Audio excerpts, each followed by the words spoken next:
Fujitsu 6702 Beginner's Guide. If you have ever opened a bank account at MUFG, paid your taxes online in Japan, or watched a Toyota factory hum along, there is a good chance Fujitsu was quietly running the computer systems behind the scenes. Today, we walk through what Fujitsu does, who it competes with, and why this Japanese tech giant has been transforming itself over the last 5 years. Quick reminder, this is for learning only, not investment advice. So, what does Fujitsu actually do? At its core, Fujitsu is Japan's biggest homegrown information technology services company. Think of it as the local equivalent of IBM or Accenture, but with deep roots in Japan's government, banks, and factories. The business is split into 4 buckets. The biggest by far, about 3/4 of revenue, is called Service Solutions, and its flagship offering is a branded platform called Uvance. Uvance is basically Fujitsu's all-in-one toolkit for what the industry calls digital transformation, or DX, which just means helping a traditional company move its paper and Excel processes onto modern cloud, data, and AI systems. Uvance is built for specific industries: manufacturing, retail, finance, government, and healthcare, so a bank uses a different flavor than a hospital. The second bucket, about 15% of revenue, is hardware solutions, servers and storage systems, the physical computers that sit in data centers. Third, around 5%, is network products, the gear that telecom companies use to run mobile and fiber networks. And the last 5% is legacy stuff like PCs and mobile devices that is slowly being phased down. All 4 together brought in about 3.5 trillion yen of revenue in fiscal year 2025, which is roughly $23 billion, with about 350 billion yen of operating profit, meaning the company kept about 10 cents of profit for every dollar of sales.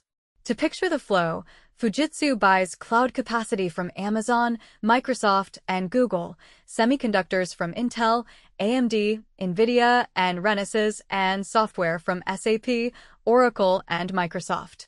It combines all of that with its army of about 120,000 employees worldwide, and then sells finished IT solutions to the Japanese government, the big 3 Japanese banks, automakers like Toyota and Honda, railways like JR East, and a growing list of global enterprises. About 70% of revenue comes from Japan and 30% from overseas.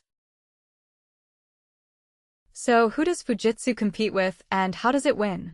The honest answer is that Fujitsu sits in the middle of the pack globally, but it is genuinely powerful inside Japan. On the IT services side, its main rivals are NTT Data, the #1 system integrator in Japan, plus Hitachi's services arm, and then the global heavyweights Accenture, IBM, Infosys, and Tata Consultancy Services.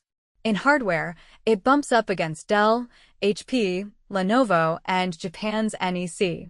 In networks, it competes with Cisco, Nokia, and Ericsson. Across the whole group, the moat, which is investor lingo for competitive advantage, the thing that keeps other companies from catching up, is what we would call narrow. Fujitsu is a #2 or 3 player in most of its markets, not a dominant leader. But zoom into Japanese government and corporate IT services, and the moat suddenly gets a lot stronger. Fujitsu has multi-decade relationships with Japanese ministries and the big banks like MUFG, Mizuho, and SMBC, plus manufacturers like Toyota and Honda. These are not contracts you win on price. They take years of trust, deep familiarity with Japanese regulations, and the ability to handle the Japanese language and business culture, which together create serious entry barriers for foreign competitors. The Uvance platform is Fujitsu's attempt to take those trusted Japanese customer relationships and extend them as those Japanese multinationals expand around the world. One more thing worth knowing: return on equity, which measures how much profit the company generates on the money shareholders have invested, jumped from about 13% to nearly 24% in fiscal year 2025, although a chunk of that came from a one-time gain. Strip that out and you still get a healthy 17 to 18%, ahead of NTT Data and roughly in line with Hitachi's services business. What are the key drivers for the business over the past 5 years? Three big forces have been at work. The first is a major portfolio cleanup. Fujitsu sold off several non-core businesses, the biggest being Shinko Electric Industries, a maker of semiconductor packaging substrates where Fujitsu actually held about half the global market. It also sold Fujitsu optical components and a battery business called FDK. These exits closed during fiscal year 2025 and generated a one-time gain of about 146 billion yen, but the more important point is what is left behind. A leaner Fujitsu that is now focused mostly on services and hardware, rather than a sprawling industrial conglomerate. The second driver is the Uvance platform we talked about earlier. Uvance is essentially Fujitsu's branded answer to what Hitachi calls Lumada and what NTT Data has with its own framework, a packaged set of digital transformation and AI services aimed at specific industries. The service solutions segment has been the growth engine, slowly taking a larger and larger share of the company's overall revenue mix. In September 2025, Fujitsu held an investor day specifically to lay out where Uvance is headed over the medium term. The third driver is a big shift in what Fujitsu does with its cash. Using the proceeds from those divestitures, the company retired roughly 294 million treasury shares, about 16% of all shares outstanding, which means each remaining share now represents a bigger slice of the company.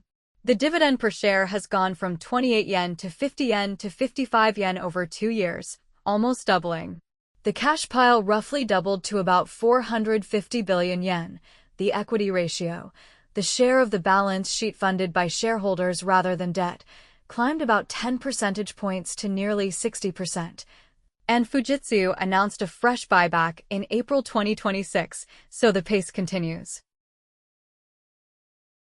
To wrap up, Fujitsu is Japan's biggest domestic IT services company, a 90-year-old tech veteran pivoting away from a sprawling conglomerate model toward a sharper portfolio of digital transformation services for Japan's government, banks, and manufacturers.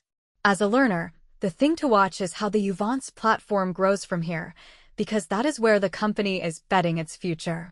Once again, this was an educational overview, not investment advice.